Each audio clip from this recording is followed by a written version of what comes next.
Hi friends, welcome to Shailu's kitchen. ப்ரெட்டில் Bombay toast எப்படி பண்ணுறதுன்னு பார்த்துக்கலாம். இப்போ 2 முட்டை மட்டும்தான் இதில் ஆட் பண்ணியிருக்கேன்.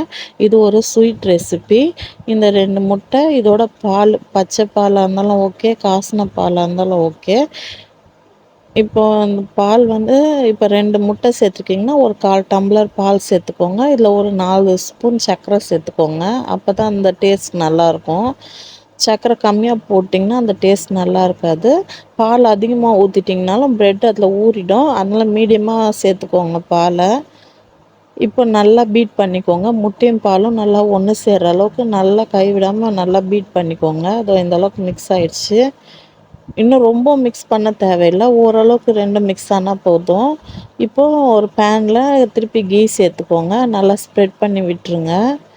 இது ரொம்ப ஸ்வீட்டான ரெசிபி, செம்ம டேஸ்ட்டாக இருக்கும். என்னோடய ஃபேவரட் இதுதான். இது அவ்வளோ ஒரு ஹெல்த்தியும் வேறு. ஹை ப்ரோட்டீன், ரிச் ப்ரோட்டீன் பால், முட்டை, அதில் நல்ல கீலாம் சேர்த்து பண்ணுறதுனால அவ்வளோ ஒரு டேஸ்டியாகவும் இருக்கும், ஹெல்த்தியாகவும் இருக்கும். உங்களுக்கு தேவையான அளவுக்கு நல்ல நெய் சேர்த்துக்கோங்க. இந்த ஸ்மெல்லே வீடு நல்ல ஃபுல்லாக வாசனையாக இருக்கும். அவ்வளோ ஒரு டேஸ்டியான ஸ்வீட் ரெசிபி, ரொம்ப குயிக்காக பண்ணுறது. இது அவ்வளோ ஒரு ஹெல்த்தியானது. இதை பிரேக்ஃபாஸ்ட்டாகவும் எடுத்துக்கலாம், ஸ்நாக்ஸாகவும் எடுத்துக்கலாம். இந்த பாருங்கள், டோஸ்ட் ஆகிடுச்சு. இது ரொம்ப விட்டிங்கனால கரிஞ்ச மாதிரி ஆகிடும். ஏன்னா அதில் சர்க்கரை இருக்கிறதுனால உங்களுக்கு கலர் சீக்கிரம் அந்த ப்ரௌனிஷ் கலர் ஆகிடும். அதனால் கொஞ்சம் குயிக்காகவே எடுத்துருங்க. ஆனால் செம்ம டேஸ்டியாக இருக்கும். எங்கள் வீட்டில் எல்லாரோட ஃபேவரட்டும் இது தான்.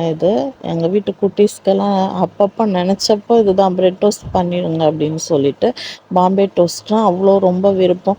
ப்ரெட்டில் எந்த ரெசிபி பண்ணுறாலும் இந்த ரெசிபி ரொம்ப லைக் பண்ணி சாப்பிடுவாங்க. இந்த மாதிரி குட்டீஸ்க்கு பண்ணி கொடுங்க. இது பிடிக்கலன்னு யாருமே சொல்ல மாட்டாங்க. அவ்வளோ ஒரு டேஸ்டி அண்ட் ஹெல்த்தியான ஒரு ரெசிபி இது.